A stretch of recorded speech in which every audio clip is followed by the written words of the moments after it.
आसफा बीवी को मैं वेलकम करता हूं ऐवान में, शहीद बेनजीर भुट्टो साहिबा की साहबजादी हैं। देखिए जनाब डिप्टी स्पीकर साहब, अगर हम समझते हैं कि पाकिस्तान को ठीक होना है तो फिर हम लोगों ने फैसले करने। हमें कोई ब्रोकर, कोई डीलर, कोई शख्स हमें नहीं चाहिए जो हमें आपस में बैठाए। जब हम अपनी लड़ाई यहां से बाहर लेके जाएंगे फिर सुप्रीम कोर्ट भी अमल में आएगी और फिर पिंडी और अपर और बहुत सी जगह और अमल में आएंगी। मेरी आपसे दरखास्त है, स्पीकर की कुर्सी इनिशिएटिव ले। हमारा सबसे पहला नुक्ता जनाब इमरान खान साहब और असीरान की रहाई है। पॉलिटिकल केसेस हैं। वो शख्स जो वजीर आजम था, अचानक उस पर कैसे 150-200 केसेस बन गए। he's a political prisoner, he's a prisoner of conscience, and I'm not defending whatever atrocities have been done to you in the past. अगर हम उस पे जाएंगे तो फिर बात हल नहीं होगी। यहाँ इजाजुल हक साहब भी मौजूद हैं, उनसे एहतराम का रिश्ता है, लेकिन जो हुआ माजी में वो ठीक तो नहीं था। अली मोहम्मद साहब जी बहुत शुक्रिया। तकरीबन 2 साल के गैप के बाद कोई सियासी बात यहाँ करूँगा। इस तरफ के दोस्तों से दरख्वास्त है कि मैं हमेशा एहतराम का दामन नहीं छोड़ता, लेकिन अगर मेरी कोई बात आपको सख्त लगे तो उसका जवाब दलील से दीजिएगा। मैं बैठा हूँ, अगर ज़रूरत हुई, वैसे ज़रूरत मैं महसूस नहीं करता, लेकिन मैं रिस्पॉन्ड कर दूँगा। दरख्वास्त होगी, मेरी बात पाकिस्तान के मफाद में मैं करना चाहता हूँ। मैं सिर्फ बतौर पाकिस्तान तहरीक इंसाफ के MNA के तौर पे नहीं, इस मुअज़्ज़ज़ ऐवान के एक मेंबर और 25 करोड़ अवाम के एक नुमाइंदे के तौर पे एक बात करना चाहता हूँ। अल्लाहुम्मा सल्लि व सल्लिम मुबारक अला सय्यिदिना मोहम्मद व अला आलि मोहम्मद। कहता हूँ वही बात, समझता हूँ जिसे हक, मैं ज़हर हलाहल को कभी कह न सका कंद। अपने भी खफा मुझसे हैं, बेगानी भी ना खुश। कहता हूँ वही बात, समझता हूँ जिसे हक। मेरे दोस्तों और मेरे भाइयों, आज से 2 साल पहले 9 अप्रैल की रात, जब आप मेरे बहुत से बहन भाई जो वहां बैठे हैं, आप यहां बराजमान थे और मैं हुकूमती बेंचेस पे पीछे शेख साहब की यहां मैं बैठा हुआ था, जो मेरी कुर्सी थी, और मेरे सामने मेरे लीडर की कुर्सी खाली थी। और मुझे ये लगा कि जिस तरह 3.5 साल मैंने अपने हुकूमत का दिफा किया, जो मेरी ड्यूटी थी, उस रात भी मैंने अपना फर्ज निभाना है। मुझे बहुत से लोगों ने पूछा बाद में पूरे पाकिस्तान में जब मैं गया हूं कि आपको इस तरफ बैठे लोगों से डर नहीं लगा? वो 170-172 थे। मैंने कहा नहीं, सियासी इख्तिलाफ था, लेकिन वो मैं उनको अपना जाती दुश्मन नहीं समझता था। तो आज जो मैं ये बात करना चाह रहा हूं वो ये है कि जब पिछले 2 साल की तरफ मैं मुड़ के देखता हूं तो मुझे वही कहानी, खुर्शीद शाह साहब आपकी भी तवज्जो चाहिए, आप मेरे कायदे हिज़्ब इख्तिलाफ रहे हैं, तो मुझे वही कहानी रेप्लिकेट होती नजर आती है जो आज से 50 साल पहले इस ऐवान के एक मुंतखब कायदे ऐवान को जब फांसी के तख्तेदार पे लटकाया गया। पाकिस्तान तो नहीं बदला, फर्क सिर्फ यह है कि कभी हथकड़ी डाल के नवाज शरीफ की तरह जहाज में बैठा के मुल्क से दरबदर कर दो, कभी बेनजीर भुट्टो की तरह, शहीद की तरह। बाप फांसी पे चढ़ चुका है, बेटी को पाकिस्तान में रहने की इजाजत नहीं, मां समेत उसको मुल्क से दरबदर कर दिया गया, जो वो पता नहीं 17, 18 या 20 साल की होगी, मुझे नहीं पता, but she was young and unmarried at that time. वापस आती है, फिर दरबदर की जाती है, and she was forced to go to exile once again, and her life ended in Liaquat Bagh, where she was martyred on 27 December 2007। तो फिर बार बार क्यों हमें ये कहने की जरूरत पड़ती है कि निसार में तेरी गलियों के ए वतन, जहां चली है रस्म के कोई नसर उठा के चले, जो कोई चाहने वाला तवाफ को निकले, नजर चुरा के चले, जिस्म जा बचा के चले। मेरे भाई तार और छोटा भाई बैठा है, मैं एहतराम करता हूं आपकी जमात की सियासी लीडरशिप की जदोजहद का जो अगर उन्होंने की है, लेकिन जहां हम इस बात को कंडेम करते हैं, सामने असद भाई जो मेरी शमूलियत मेरे इनके हाथ में हुई, हमने तहरीक इंसाफ में जब शमूलियत की, मैं जब बाकायदा शामिल हुआ, असद कैसर साहब 2011 में आए, हमें शामिल किया, उसी कुर्सी पर बैठे होते थे। 1996 में मेरे खानदान ने, जब चिराग निशान था, इमरान खान का बल्ला नहीं था, तब मेरे खानदान ने वोट किया है। लेकिन वहां उस कुर्सी पे जो आदमी बैठा होता था, इमरान खान, वो चाहे आप उसको पसंद ना करें, आपको पसंद ना आए, लेकिन कायदे ऐवान तो था। उसको इसी पाकिस्तान में वजीराबाद में गोलियां मारी गई, 4 गोलियां खा के वो बैठा है अडयाला जेल में। क्या अडयाला गुंटानामो वे है जनाब स्पीकर साहब, डिप्टी स्पीकर साहब? वहां पाकिस्तान का आईन नाफिज अमल नहीं। आज भी हम अपने लीडर से नहीं मिल सकते। कल पाबंदी दोबारा लगी है। मैं बतौर इस ऐवान के एक मुंतखब मेंबर की, जब मैं जेल में था, मैं एक्सपेक्ट करता था कि ये ऐवान इमरान खान के लिए नहीं, अपने एक साबिक कायदे ऐवान के लिए खड़ा होगा। यहां से मुजम्मती करारदादें पास होंगी और यहां वोट को इज्जत दो कि हमारे साथी या बेनजीर भुट्टो और भुट्टो साहब की, उनकी अलमनाक जो हादसात हुए हैं, उनके दाई, उनके अमीन खड़े होंगे और वो कंडेम करेंगे और वो डिमांड करेंगे कि पाकिस्तान के एक साबिक वजीर आजम पे जानी हमला किसने किया, ये किसका सिक्योरिटी फेलियर है।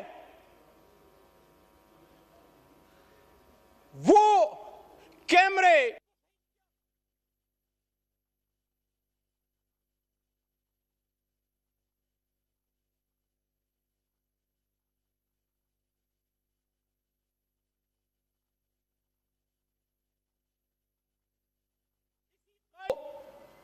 एक लंबी जुदाई, लंबी कैद के बाद पहली बार अपने लीडर इमरान खान साहब से मिला।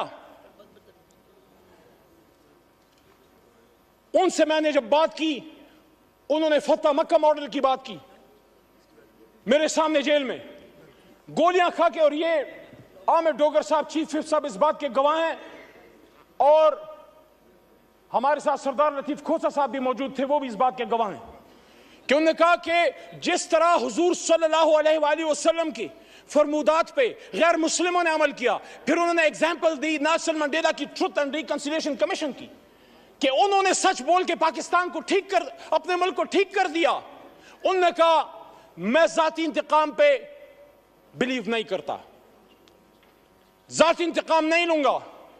हां, जिसने कोई जुल्म किया है अदालत जाने और कानून, लेकिन सियासी इंतकाम नहीं। लेकिन सच बोलेंगे तो ट्रुथ एंड रिकंसिलिएशन कमीशन बनेगा।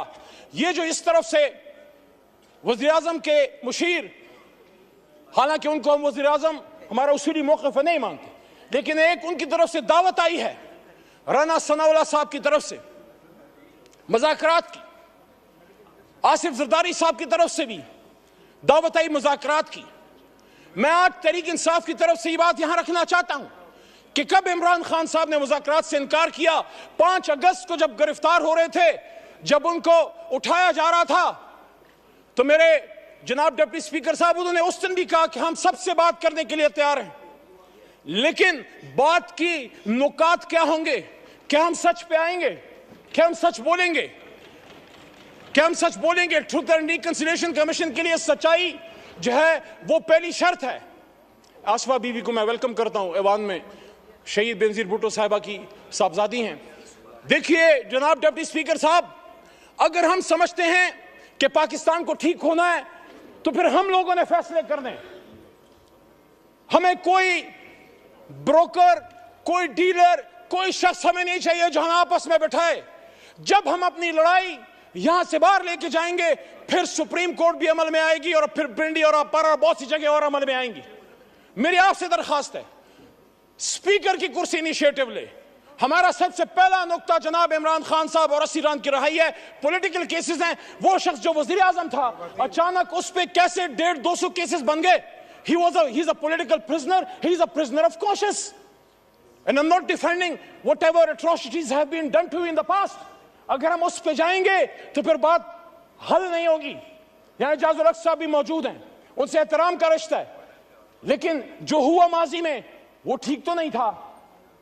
अगर हम यहां अपने कर्बनाक और दर्दनाक माजी पे शर्मिंदा नहीं होंगे, सच नहीं बोलेंगे, मुल्क नहीं जाएगा आगे। जिसने माजी में गलत किया, हम तो नहीं थे। हम अपने पुरखों की अच्छी बातों को याद करते हैं, गलत बातों को डिफेंड हम ना करें। मेरा दादा पीर मोहम्मद साहब 1927 का मुस्लिम लीगी था उस जमाने में, आज वाला नहीं। पाकिस्तान बनाने की तहरीक में था, उस तहरीक में जेल भी काटी, लेकिन आज मैं समझता हूं कि सच बोलने का वक्त है, जहां मुझे इस पे फख्र है कि तहरीक पाकिस्तान का कारकुन था, जना का साथी था, जेल काटी, पाकिस्तान के लिए तकलीफ उठाई, वहां जब वो फेडरल मिनिस्टर फॉर रेवेन्यू बने, मेरे ख्याल में उनको अयूब खान साहब की कैबिनेट में वजीर नहीं बनना चाहिए था। मोहम्मद अली साहब, 10 मिनट का फैसला हुआ ज़ियाउल था, हक साहब की 13 मिनट हो गए। ज़ियाउल हक साहब वाइंड की अप करें शुरा में प्लीज। भी वो थे। आज वक्त है कि सब सच बोले कि क्या सिर्फ उनकी किसी गलत पॉलिसी की वजह से इमरान खान साहब को घर भेजा गया। मैंने 2 साल पहले भी ये बात की डिप्टी स्पीकर साहब, और आज भी इस बात पे कायल हूं। जब इस ऐवान में अकेला खड़ा था, मैंने वहां ये बात की थी कि इमरान खान को इस बात की सजा दी गई है कि जिस बात की सजा हमेशा पाकिस्तान में कोई भी जो आजाद पॉलिसी बनाना चाहता है, हमसे पहले जिस भी लीडर के साथ हुआ है, आप सबको पता है कि उन्होंने पाकिस्तान की 1 इंच जमीन किसी गैर मुल्क को देने से इनकार किया। और जब यहां 2 OIC कॉन्फ्रेंसें की और जब मुस्लिम ब्लॉक की बात की, उम्मत मुस्लिमा को इकट्ठे करने की बात की, तो यहीं पे बिलावल साहब मौजूद थे। वहां से मैंने उनको बात की कि बिलावल साहब, आपके नाना ने भी मुस्लिम उम्मा को इकट्ठा किया, मेरे लिए 2 बार इकट्ठा किया। शुक्रिया। वाइंड अप करें, मोहम्मद अली साहब जी, वाइंड अप करें प्लीज। मैं दहशतगर्दी अदालत मर्दान से बरी हुआ। जब मैं अदालत में पेश हुआ, पहले तो 3 MPO था, लेकिन मेरे पे दहशतगर्दी का दफा, आर्मी एक्ट जिसकी सजा मौत है। क्या मैं दहशतगर्द हूं? क्या अली मोहम्मद दहशतगर्द है? मर्दान ने तो पाकिस्तान बनाया है, मर्दान के बेटे को दहशतगर्द बना के पेश किया। मैं उन जज साहबान अदालत को सलाम पेश करता हूं जो किसी प्रेशर में नहीं आए। आज फिर जीने को मन करता है, कुछ करने को मन करता है। हाँ, आज फिर जीने को मन करता है, कुछ करने को मन करता है। वो जुल्फ की घनी छांव, वो आंचल का लहराना, फिर थोड़ा सा मुस्का के फिर आंख का चुराना।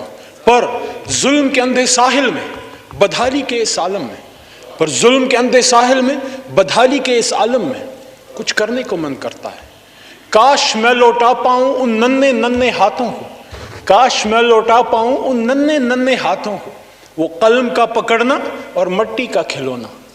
हाँ मैं कुछ कमजोर सही, हाँ मैं कुछ लाचार सही, हाँ मैं कुछ कमजोर सही, हाँ मैं कुछ लाचार सही, पर दिल तो मेरा जिंदा है और कुछ करने को मन करता है। पाकिस्तान जिंदाबाद, इमरान खान पाइंदाबाद।